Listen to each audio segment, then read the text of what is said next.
much for giving me this chance to talk to other ladies and to just be part of this. Thank you because of really reaching out to us as young people. Yeah. I'm very happy to be part of this journey with you. And this evening, we're going to have a nice time. I have most of my friends here, they've joined. And yeah, thank you. It's my first time also to meet you, my host. Thank you very much. This technology and online will take us places. It connects us, yes. Yes. I love your African attire.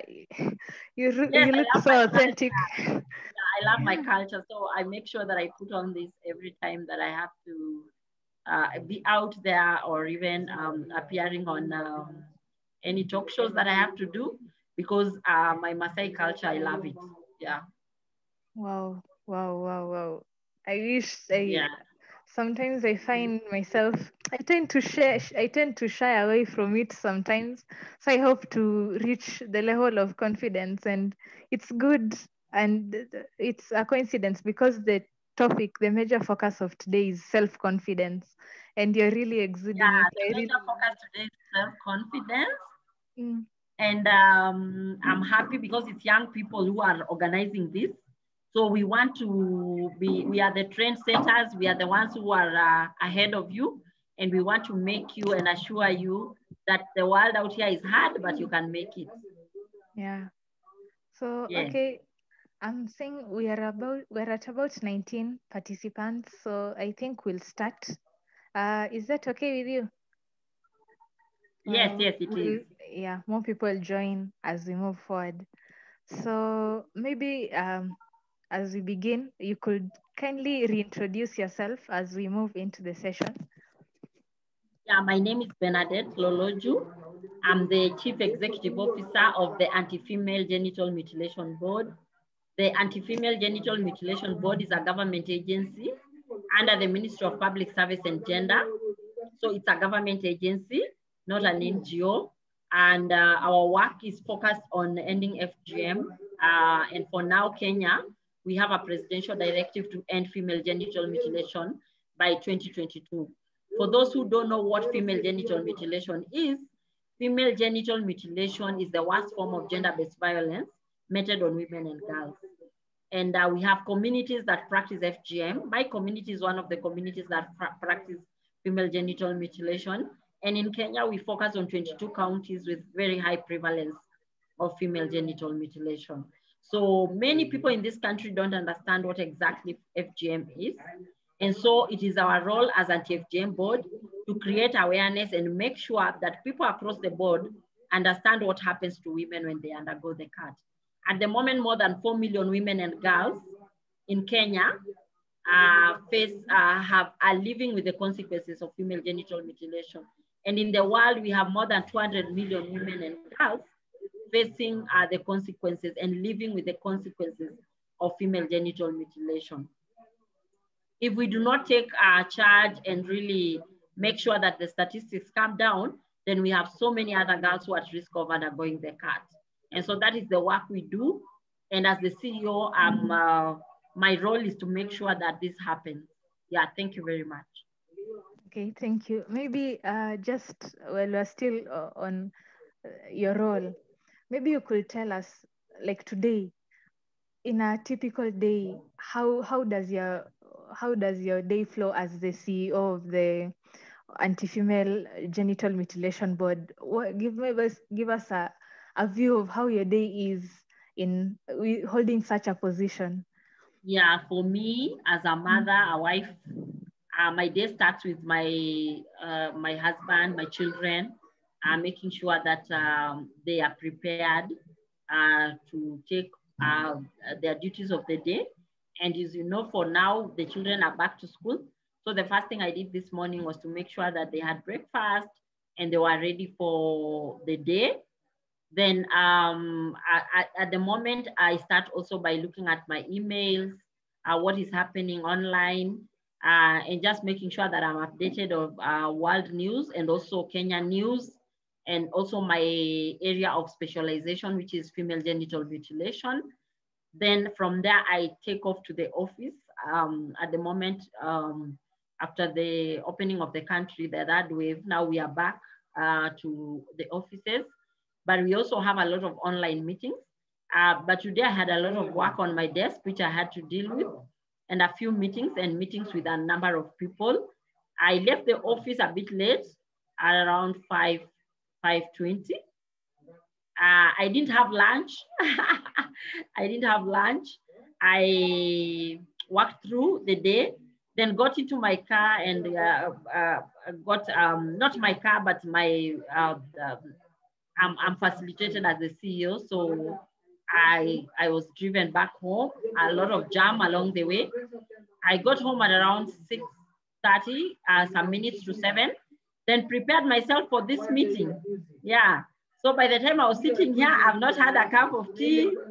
I just had a few, I met my children, they're back from school, and just making sure that what are people having for supper, then prepared myself for this meeting. So my days, some days are very packed, but some days are not very packed. But it's a lot of work to sit on the seat of a CEO, especially when you have to coordinate the whole country and make sure that everything is done. Yeah, so that's how my day looks like. How do you manage to balance it all in your job and as a mother and as a wife? Okay, I have quite a lot of respect, but I'm scared. How do you reach such a level of management in your life? How do you manage yourself and ensure that you're balancing in all aspects of your life as a woman? Yeah, a lot of discipline. There is a lot of discipline. In fact, number one is discipline. You have to be very disciplined in terms of who you are, because one, you have to realize that you are a wife, that you are a mother, and then that you are a career woman. And for your information, you are balancing all this at the same time. Yeah, for me, I started really pushing and getting into career world early and family life early, because I got my first child at 19. So you can imagine, at 19, and I had to start juggling both bringing up children and getting my career going. So I went into university when I was already a mother, 4 years of university when I was already a mother. So you can imagine I was balancing children, balancing my marriage, balancing the fact that I had to get my first degree. And then after that, I got into a very, very demanding job with World Vision Kenya, where I worked as the first, as my first role was to be the anti-FGM coordinator for the World Vision at community level. At that level, I had a lot of work on my desk, making sure that I push for the work plan and make sure that I implement. And then after really working hard and juggling both children and marriage and work, after 3 years, I got a promotion, became a manager. Then after that, had to continue. I was getting another, I had the first 2 babies, went to university, got my first degree, then went back home, got a job, a very demanding job, got another 2 babies, juggling both again and far away from home. And then later on, that's when after some time, I got a scholarship from World Vision to do my master's degree, which I did, and I did my research in Tanzania. So it was a lot of work being away from my family for about another 5 months. So it has been a lot of juggling for the last 20-something years, really making sure that I get where I am. But by the time I was studying 40, I was already a CEO. Yeah, so a lot of discipline, a lot of hard work, focus, and not getting tired. You find that don't have so much time to have this, coffee, what. For me, like I don't get that time. Like I leave the office at 5, sometimes at 6, sometimes at 7, and I come straight home. Yeah, because I have to come and take care of my family. Yeah. Wow.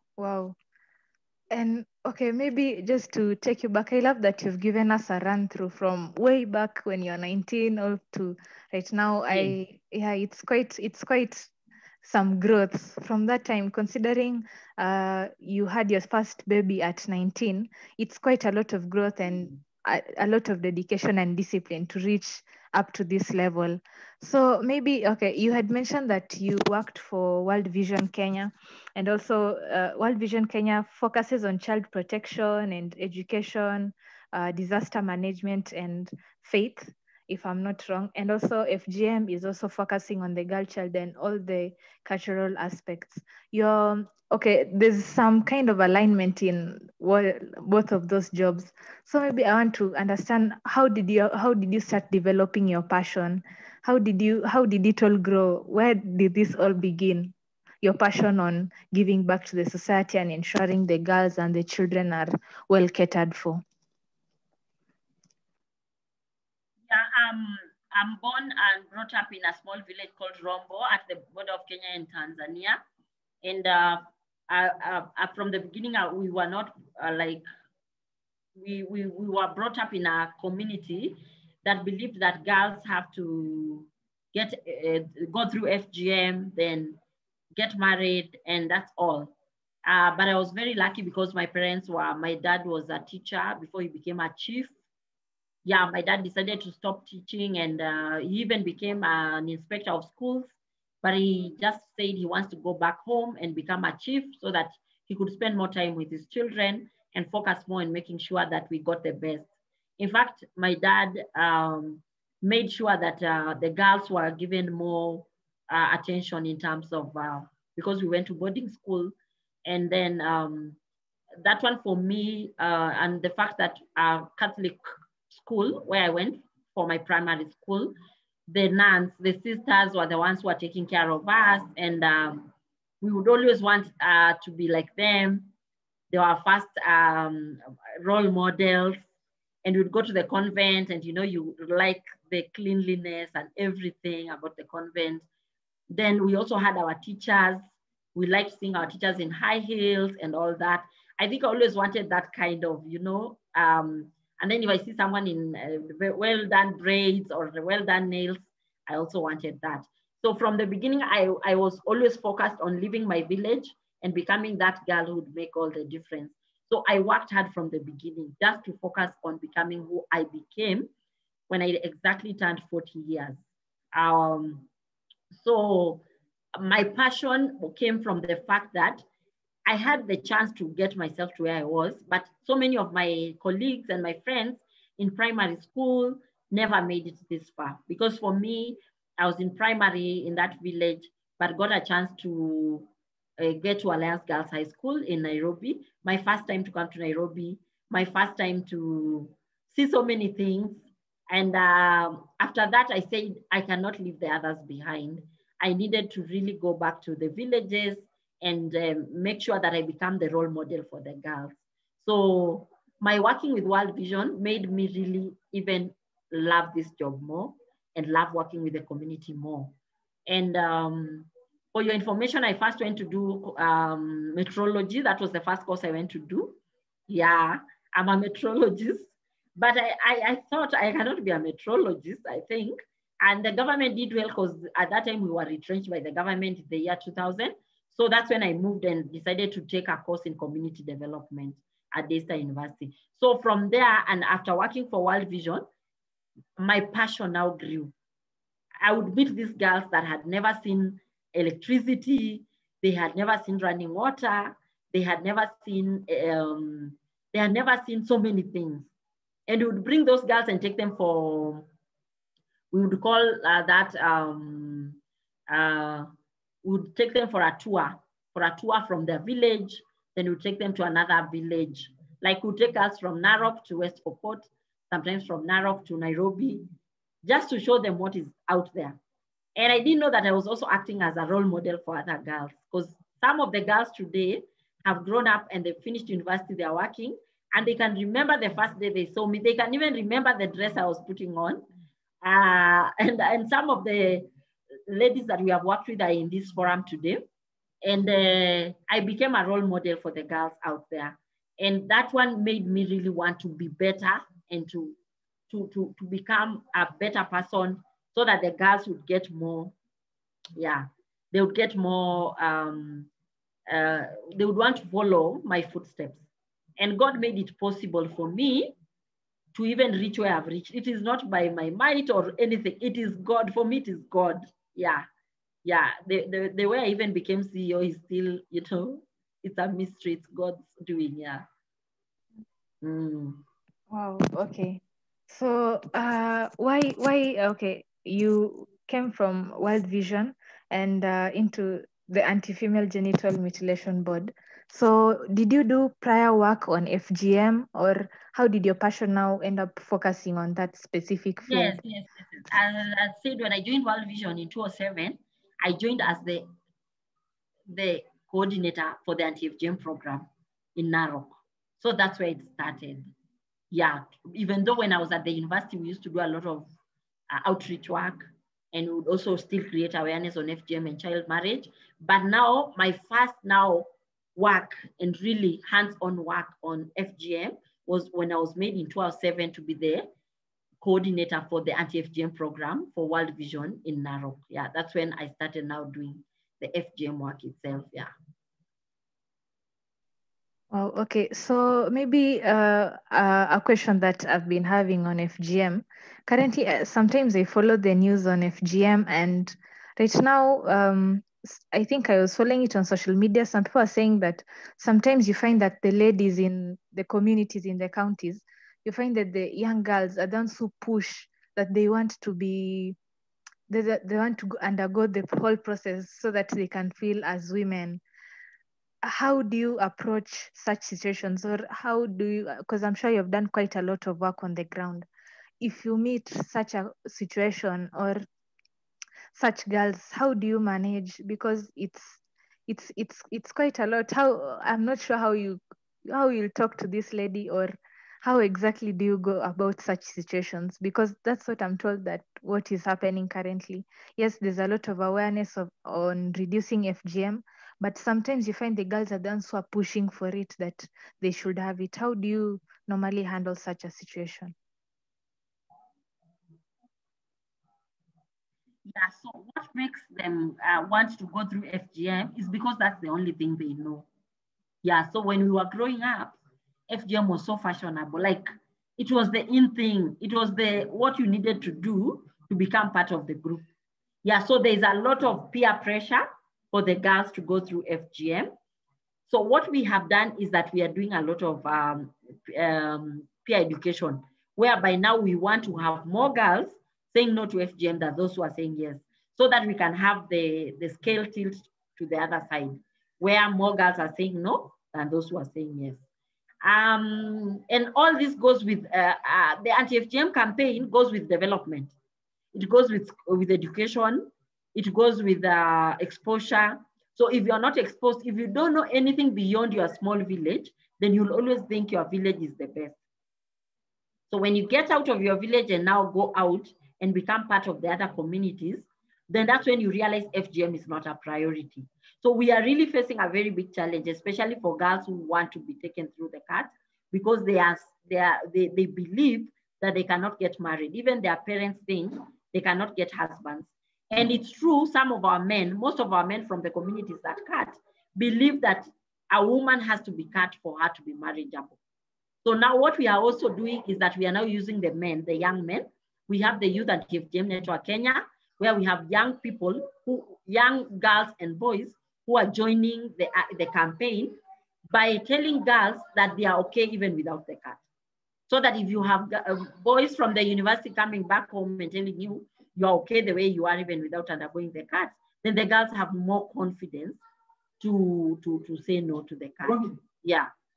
Mm. And maybe just as a side note for the people who have attended this session, and for those that will try and reach out to them, is there a way that more youth in the university could join in the campaign and at least support the whole process of anti-FGM? Do we have to sign up somewhere? Is there a group that we can join, maybe in the social media platforms? What is our role in contributing to that? Yeah, so what we have done is that we have started with the Youth Anti-FGM Network, which is a network of young people. They already have their network and it's running. So we are launching the county chapters. So when we have started with, we've already done the Samburu chapter, where we brought in the Samburu University Students Association. So the Samburu University Students Association became part of the launch in Samburu County. We are going next to Marsabit County, which we are hoping also the university students from the Marsabit County university students will join as we launch the Marsabit chapter. We also have some of the young people who are part of the Youth Anti-FGM network in this forum today. And we are making sure that we can have as much following as possible, especially on social media with university students, because the youth of today are more on social media. They are more on technology. We can reach them more online than offline. So it's good that today Ryculture have hosted us. So you can now see how best you can help us bring more university students on board, even if it means doing a session like this one today, but now the focus should be on FGM alone, so that I come and speak on FGM, and we can also take them through some presentations and even show them the videos. I know if you bring in university students, even through an online meeting like this one, we can have so many come in and we can reach as many as possible. And now they can follow us on our Twitter handle, on our YouTube handle, and on our Facebook handle. Our communications person is here, Mr. Sonyanga Olengais. He can type in the chat box our Twitter handle, our Facebook handle, and our YouTube channel. And also people can also log into our website and become part of this movement, because the president has given us until 2022 to eliminate FGM in Kenya. So the young people at the universities will really play a great role in helping us get to 2022. Yeah. Okay, so actually still with the 2022, there's the hope to ending the whole practice by 2022 and having a world free of FGM by 2030. How feasible do you think we could achieve it? And do you have confidence we could achieve it right now with Kenya? And COVID has hit us quite a bit, but do you think we still have the strength to do 2022? Will we meet that goal? Yes, we will. As I've told you, I've grown to be confident in whatever I do. And after we were given this deadline, we've been working overtime to make sure that we are able to end FGM by 2022. And what has happened is that we are bringing everyone on board. And that's why I'm saying Ryculture can help us a lot, like reach out to the university students, even through online meetings like this one. But now this time round, it becomes an FGM awareness creation forum, which we can now bring in our experts to take them through a presentation and tell them exactly what FGM is and make them realize that they need to be part of this movement. Yeah. Okay, so focusing our subject today is on self-confidence. And personally, I think the girls who might have undergone the cut when they didn't really want it, they have, possibly because, as a medical student, I understand it will be really difficult to find that some of these ladies have a tear through their vagina and they have fistulas, so they have difficulty in bearing children. They have pain even when going to the toilet, and such minor attacks, they end up struggling and their self-confidence is really hurt. Is there a channel or a program that your board has put aside to help at least build up the confidence of such ladies who have undergone such a traumatic experience? Yeah, what we are doing is that we are urging some of our activists and also some of the survivors that have had confidence to speak out. Like, it takes a lot of confidence for you to be able to speak out and say that you went through the cut. Yeah, so we are encouraging more women who have gone through the cut to come out and say, yes, I suffered and I'm still suffering the consequences of undergoing the cut, but I wouldn't want any other woman to go through the same. And I'm telling you, there's a lot of stigma and a lot of women don't want to be to come out and say, I went through FGM. And you know, when you are growing up, you are the one shouting on top of the trees and everywhere saying, I want to be done for. Yeah. And you're the one even in school telling others that they have not undergone it, so they are not women enough. But when you reach now where we are with our positions, with our, you know, we don't want to talk about it. Yeah, it becomes yani, it's something you don't want to talk about it. So what we have done is that we have started by ourselves speaking about it. Like personally, as the CEO Anti-FGM board, I'm a survivor of FGM. I went through the cut. So as the CEO, I'm leading. Then other survivors follow. Because if I'm able to stand up and say, yes, this is what happened to me when I was young, I don't want to blame my mother. I don't want to blame anybody, because those years, it was not something that anybody, okay, the president at that time, Moi, said that people should not do it. But the campaign was not as what we are doing now. So we didn't even know, like in our schools, nobody came to us and told us, don't go through it, or you will have problems. Nobody came to us and told us that. At least nowadays, children in schools, they have people go to tell them. And then we also have our partners on the ground in all the counties. We have partners, we have activists, we have survivors, we have people speaking out now and confidently saying, we went through it, we suffered the consequences, but we don't want our daughters to go through it. So this is a process. We are continuing to make sure that we have more women speak up, but it's not easy. Whenever I speak in a forum, young girls who have gone through FGM, even at the university level, will tell me later, madam, I want to see you later, but inside a closed room. And they will come and tell me, madam, I have suffered FGM, but they wouldn't want their friends at the university to know that they went through that. So you can imagine, you are at the university, you don't want anyone to know that you suffered this, and your confidence, you are not so confident even to go into relationships because you feel like someone will go and announce you or something. So maybe you just want to relate with someone from your community who will understand you, or from your village who will understand you. So you will not have the confidence to come out. So if today we are able to really reach out to as many university students as we can, or students in colleges, and so many of them are suffering silently. So we have those programs at community level, but not as, it is not as much as we'd want it to be. We would want to have more women speak up, because the moment you speak up, then you get healed. But we have so many women who are still having that kind of, why me? Why did someone have to do this to me?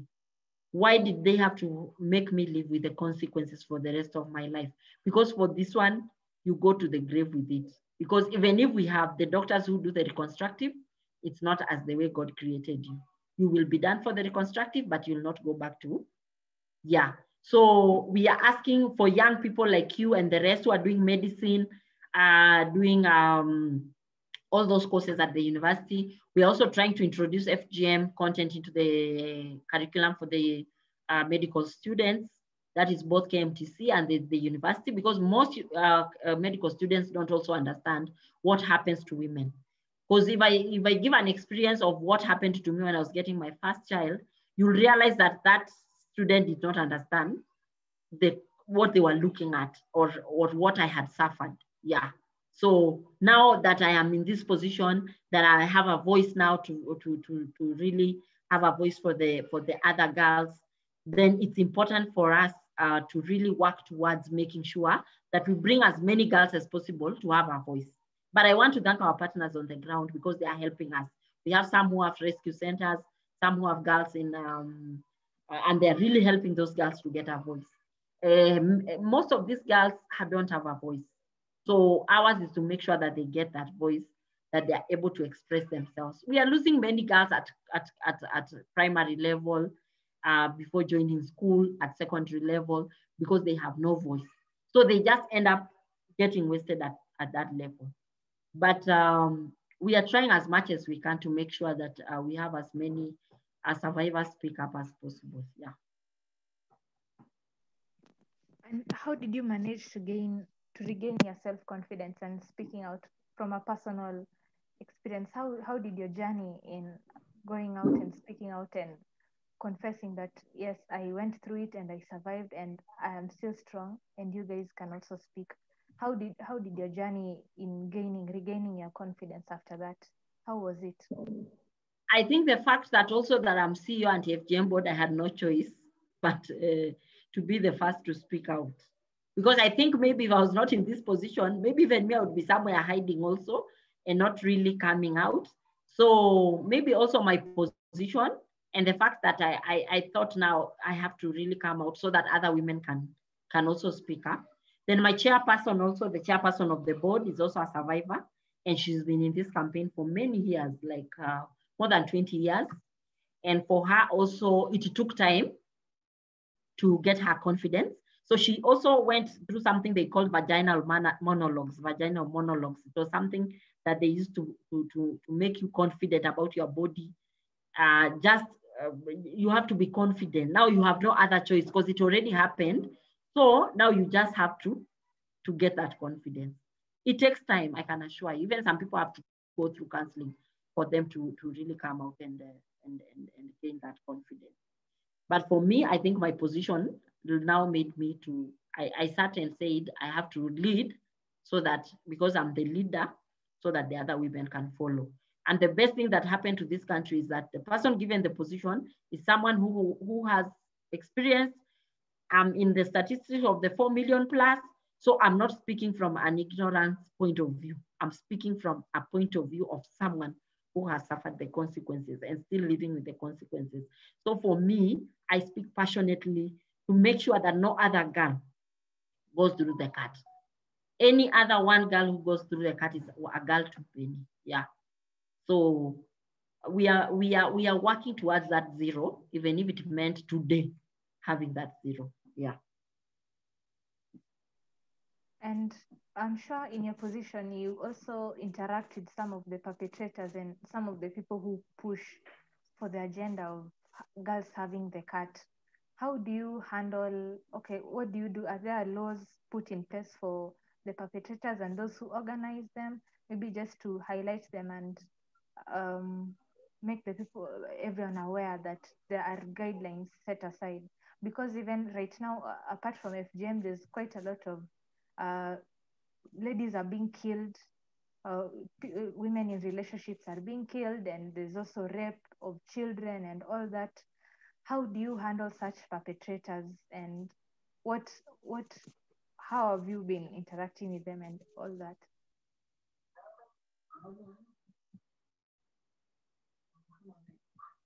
Yeah, we have a law in place, the Female Genital Mutilation, Prohibition of Female Genital Mutilation Act 2011 that has put in place the board. So we have we have Director of Public Prosecutions, we have the courts. So when it reaches there, the Ministry of Interior takes up, and ours is awareness creation, ours is policy, but not dealing with the perpetrators. The perpetrators are dealt with through the law, the courts, and the DPP. Yeah. Okay. So maybe just moving into your career bit, and how did you, okay, as a woman, okay, most these are ladies talk, and quite a number of times you find that women have to put double the effort to at least stand out, and they have to put extra effort for them to earn a position that they have. How has your journey been in the career field, and what challenges have you met? What are the easy bits of working as a woman? Maybe you could highlight those parts as, yeah. The challenges? Is my network okay? Yes. Can you hear me? Is my network okay? Yes.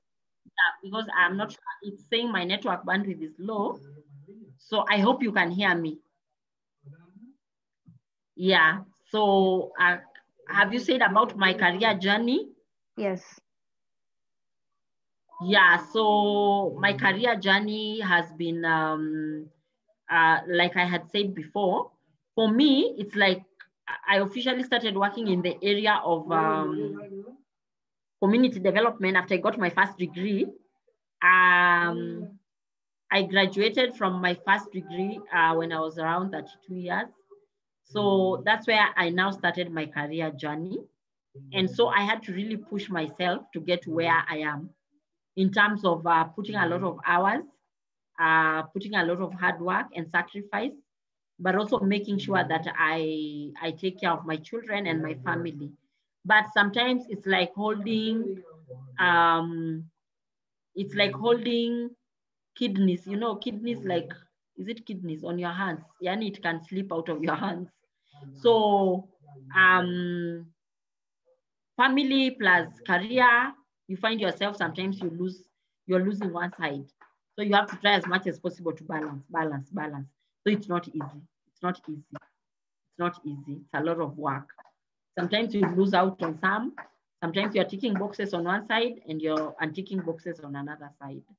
So even keeping a relationship and a marriage, and you have to also have a career in place, it needs a lot of commitment. Obviously, you either suffer yourself in terms of not having enough time for yourself, while you give everyone else time plus your career. Yeah, so you have to, it's not easy, but it's doable and it's very possible. Yeah. And at the same time, you have to have a very, very supportive spouse, because if you don't have someone who will support you, then you will not get where you are. You have to be supported fully by your spouse. If they don't support you and they are not confident enough about you becoming whatever you want to become, then you will suffer along the way. So for me, I have a very supportive spouse who has been with me and has held my hand, like also making sure that things at home are running well, and also making sure that for me, he gives me the confidence that I'm able and I can be able to make it where I am. So it needs a lot of support from family, from friends, your sisters, your brothers, your spouse, your children. Everybody has to support you to get where you are. Yeah. Okay, thank you for that. It actually requires quite a lot of support, because quite a number of women right now, they're working. You won't find so many of them. Okay, yes, there are some who would love to stay at home, but many women have set career goals and they want to achieve quite a lot, and they want to at least make something out of themselves, and also still manage a family and be successful in both of those fields. So I think it was quite important for you to highlight that you can also do it, and it is a possible area that you can actually succeed in. So right now you're a CEO. Definitely, most of us think that once you reach a CEO, you have reached the epitome. So where do you see yourself going from here? What's your vision? What's your plan for the next few years? What do you envision for yourself personally and for everyone around you, and for the passion that you have on FGM? Yeah, as you have said, CEO is the epitome. I had looked at working at the local, then at the national, then I go to the regional, then the international. So I still have a long way to go. At the moment, I'm still building myself, building my self-confidence, I've worked in the NGO world, now I'm working in government, and now I can move to the regional. And when I talk about regional, I still have the African Union as another step where I can go. And now I can even go internationally completely to be an advisor, even to the UN Secretary General. So I still have a long way to go. And for you to reach where you want to go, you have to be very humble. Humility is very important.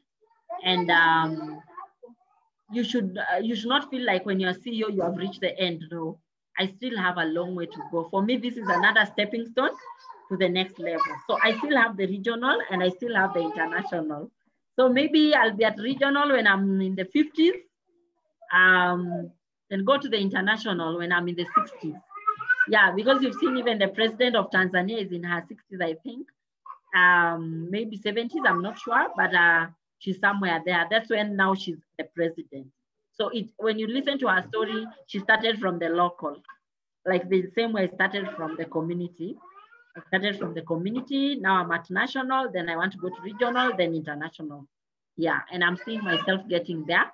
By the time I go to regional and international, most of my children will have grown up, and I will now be able to fly and, fly first class to my next meeting in New York or in France. Yeah, So I'll not have anyone holding me down. So at the moment, I'm taking my time to take care of my children and to make sure that I have a family.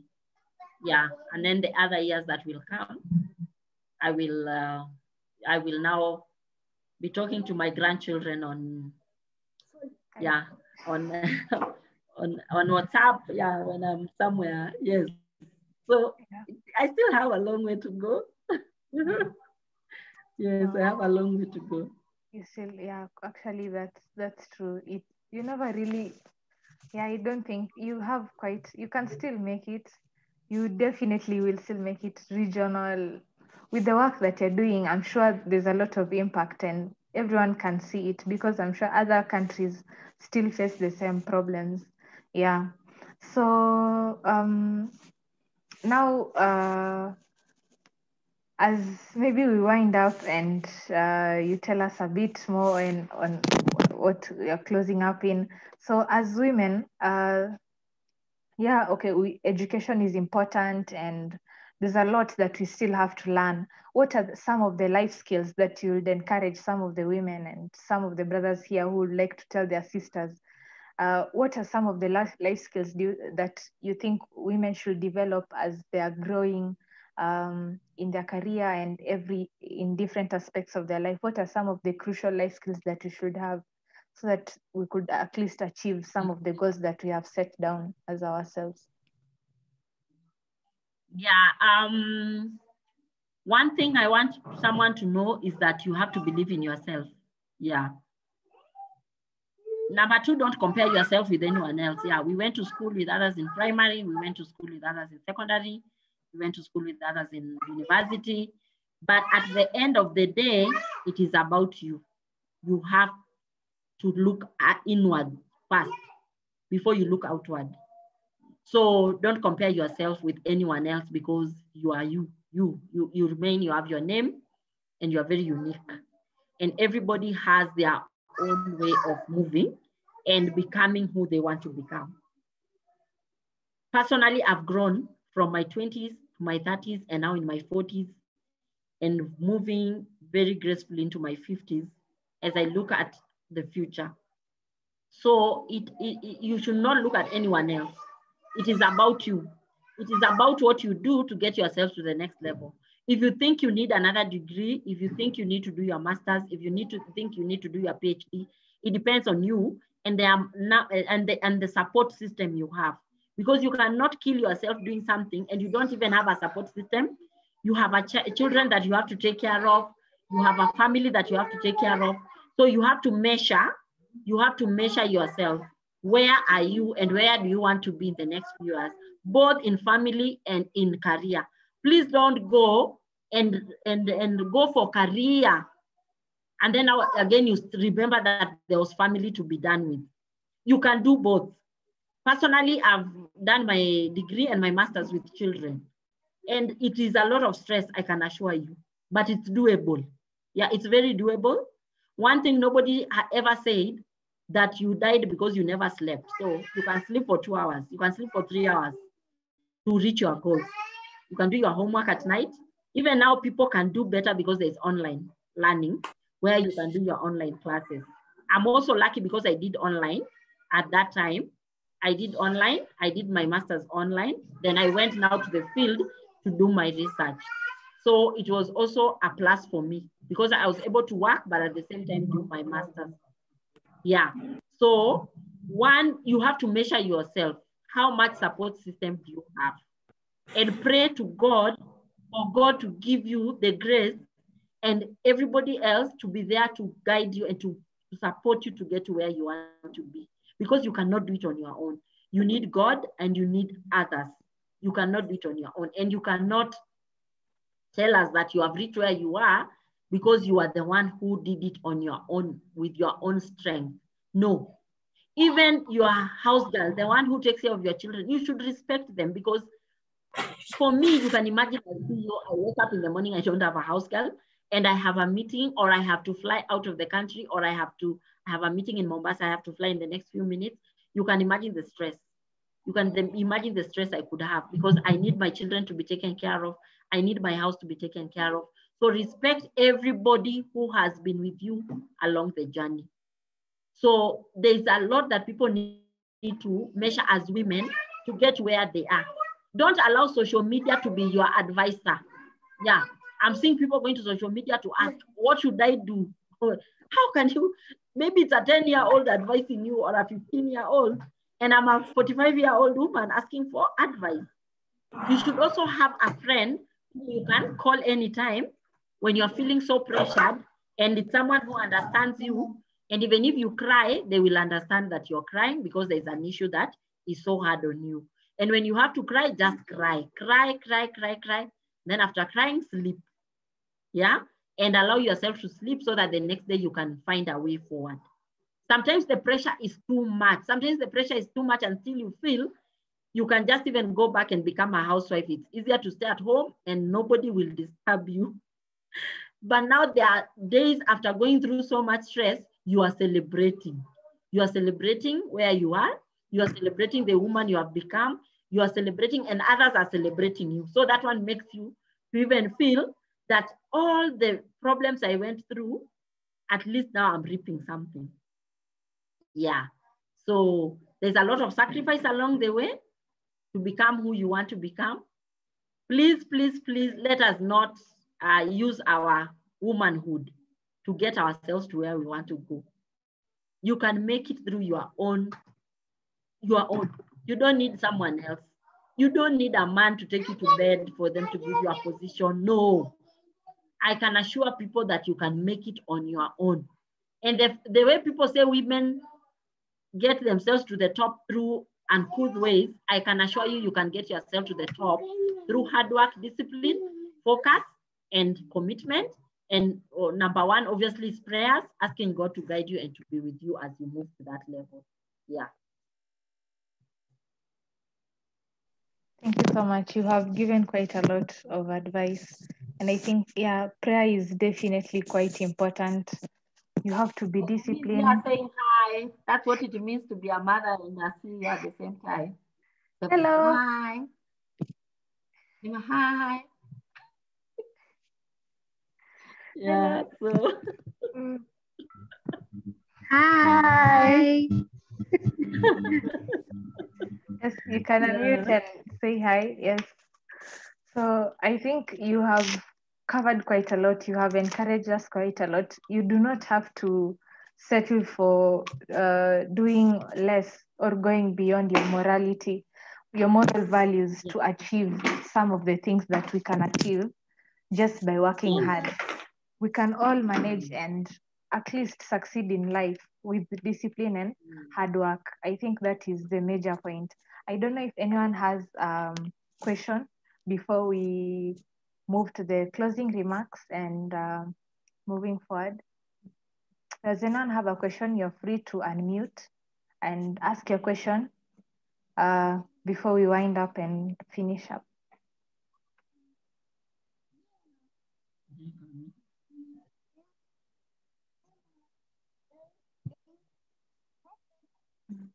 Okay, anyone with a question? Kindly, you can type in the chat box or you can unmute and speak up.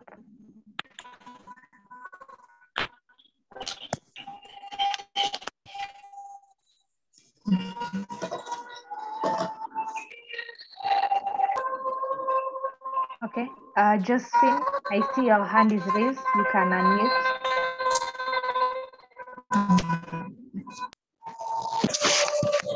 Hi, everyone. Hi.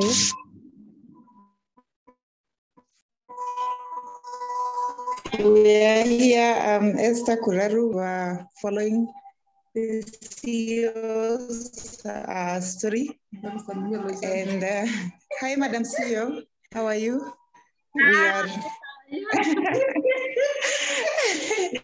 we are a big team. We are a big team. We wanted to say hi to Loshami, of course. Yeah, can we see Loshami? Hi, Loshami. Loshami Sasa. Big boy.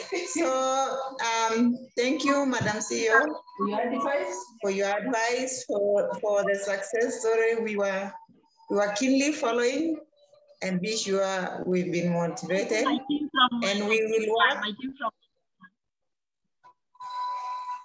Huh? That's a team from Laikipia or from Samburu?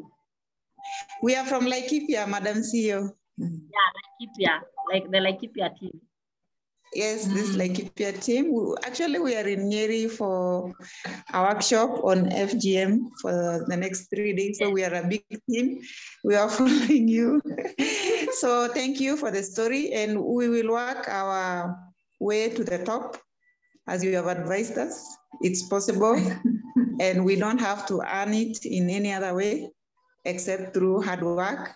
And we wish you all the best as you go to the regional, as you go to be the advisor of the UN Council. We pray for you. And when you get there, remember us. And Josephine says, we love you. Thank you. Thank you so much. Thank you so much. You're welcome. Hello. Hello. Hello. Hello, Gabriela. Oh, thank you. Bernadette. Madam Theo, thank you. We have seen your hard work, and we are really following you. You are our role model. Thank you. Yeah. Thank you so much. Gabriela from Samburu County. Yes. Hello, everyone. Hello. Hi, sister. My name is Sister Teresa.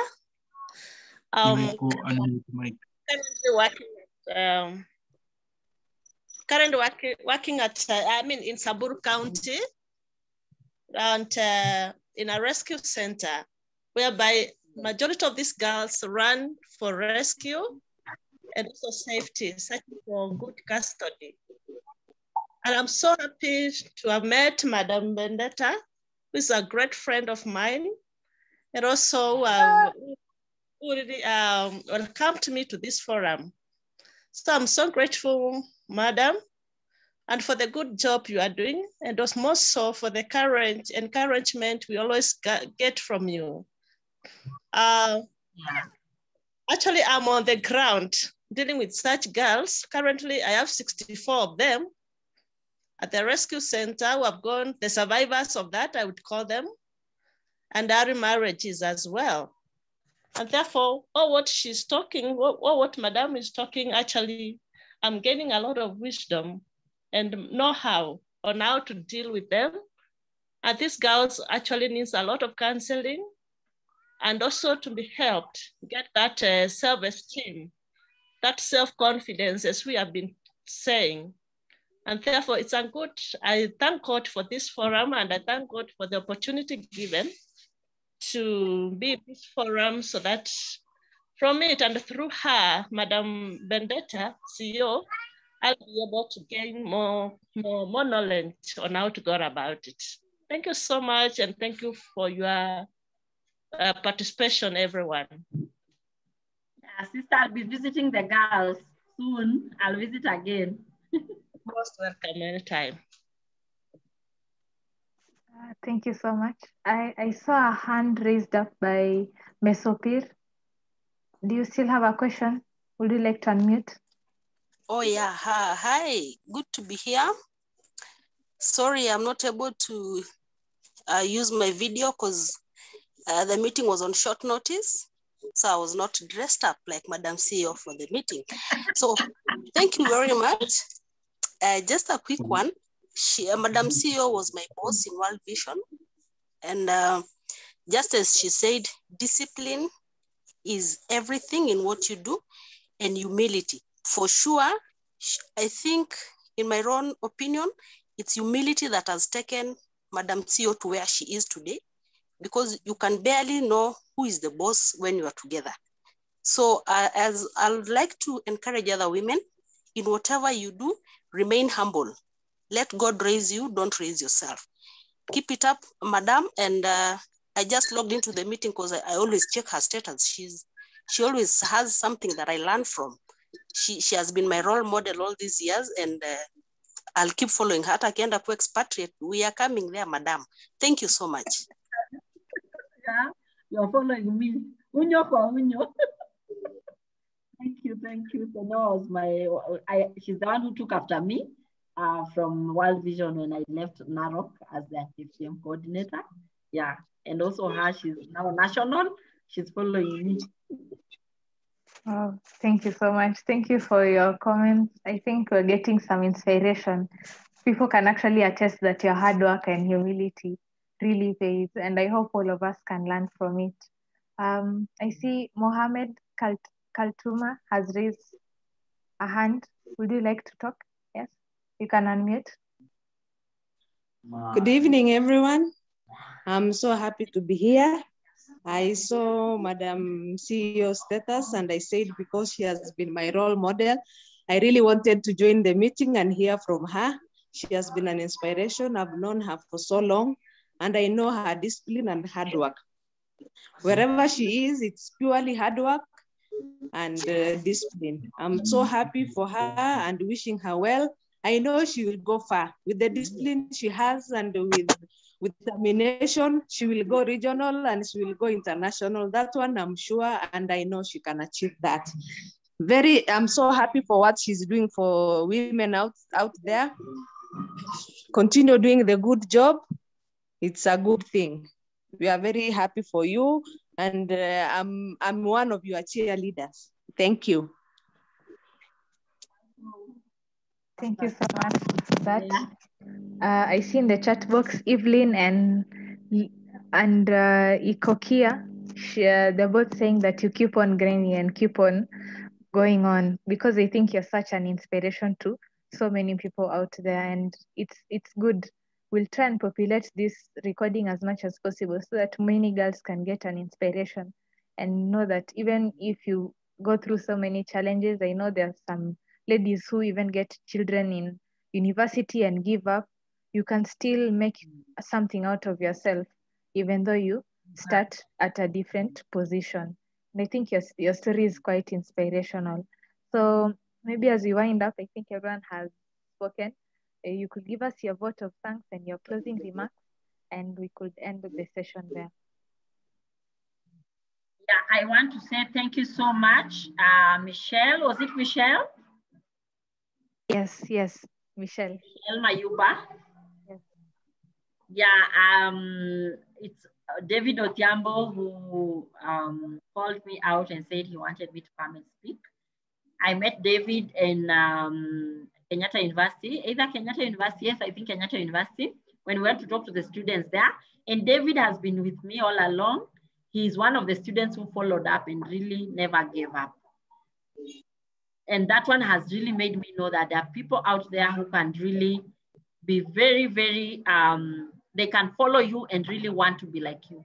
And I'm very happy because most of the people who have joined this meeting just saw my status, which I think I just did it in the afternoon. I know if I did this 3 days ago or 4 days ago, would have so many people join this meeting. And if I had shared in some of the forums where I am, I did not take time to share, I would have had so many people join us. I'm sorry my laptop is going off, but I want to tell you that thank you, Ryculture. Thank you, Michelle, for giving me this chance. Next time, let's have a bigger group. We can have more university students coming so that we can train them on FGM and also talk to them about self-confidence and getting to where they want to go in their careers. I want to thank my friends for joining in and those that I don't know and I've met today. Thank you so much for joining in. Thank you so much. Thank you so much, madam. So I think that brings us to the end of our session. Thank you very much for your story and your inspiration and the motivation. Thank you so much, the participants, for joining, because this session was specially meant for you to receive information and at least learn from her experience. And I hope that we'll pass the message on. We try and minimize FGM as possible, motivate more girls to speak up and encourage others to also fight for others, and create a space for more girls out there to also come and occupy and succeed in their careers and in the family side. So thank you everyone, and our session is now over. Thank you so much. Thank you too, Michelle, and thank you, Benna. Good night, guys. Good night. Thank you so much. God bless you. Everyone. God Bye. bless you too. Bye.